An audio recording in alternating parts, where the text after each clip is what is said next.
The First Stone, Chapter 17. So when, Lisa asked. Dr. Dan grunted unintelligibly to acknowledge he'd heard her, but he continued examining her without comment.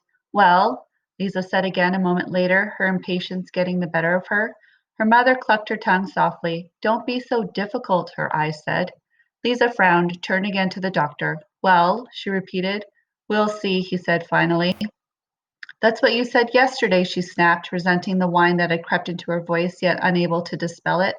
And the day before that, he had told her during her first week at the rehab that her fixators would stay in for at least a month to ensure her fractures knit together correctly, and it was the phrase "at least" that she worried about now.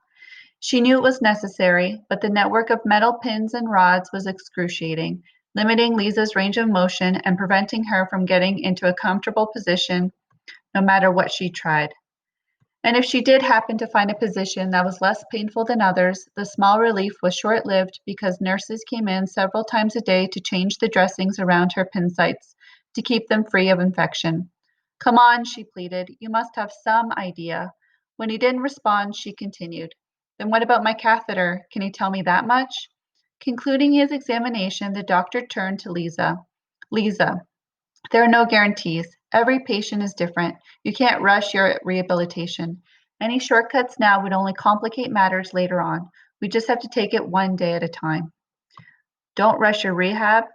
Now there's a bumper sticker, Lisa thought sarcastically, the familiar wave of dread settling over her once more. Getting the cast off her arm a few days after she'd arrived at the center had given her an emotional boost, but that had soon faded. The only thing that managed to push back the depression constantly weighing on her now was her anticipation that perhaps today, tomorrow, even the next day would be her last wearing her fixators. But Dr. Dan refused to give her any assurance that his at least a month timeline might not extend to 5 weeks or 6. She squeezed her eyelids shut, trying to keep her disappointment from spilling out. Her mother leaned over and put a hand on hers. Now, Lisa, like the doctor says, you don't want to rush things. No, that's where you're wrong, Lisa wanted to scream. I do want to rush things. I'm tired of fixators. I'm tired of physio. I'm tired of this bed, this room, my wheelchair. I'm tired of eating food I hate. I'm tired of every goddamn part of every goddamn day in this place. But most of all, I'm tired of pretending to be strong. I did that enough for Ellen. I can't do it for you too. But, of course, she didn't say any of those things.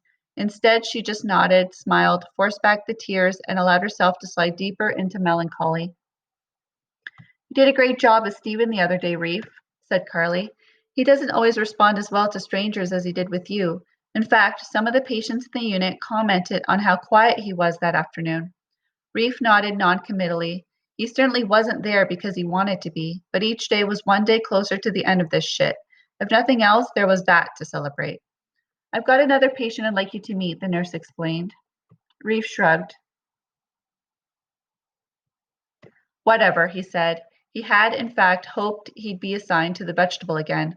It was weird being in the same room with an adult who drooled and pissed his pants, but he actually preferred that to having to make conversation with someone he didn't know. That Brett person had been hard to talk to, but she certainly wasn't like the rest of the patients in this place. His skin crawled as he watched them lurch and stagger down the hall like zombies from Night of the Living Dead, one of those old movies he'd seen on late night cable when he was living with the Barkers. We've got a girl here about the same age as you who's been having a rough time of it. I thought I'd get you to visit with her for a bit.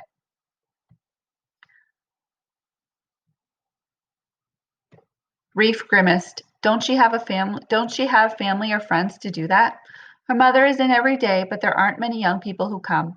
A couple friends came at first, but they haven't been around for a while. That happens sometimes. Young people find this a difficult place to be. No shit, Reef thought. So what happened to her? Car accident, the nurse explained.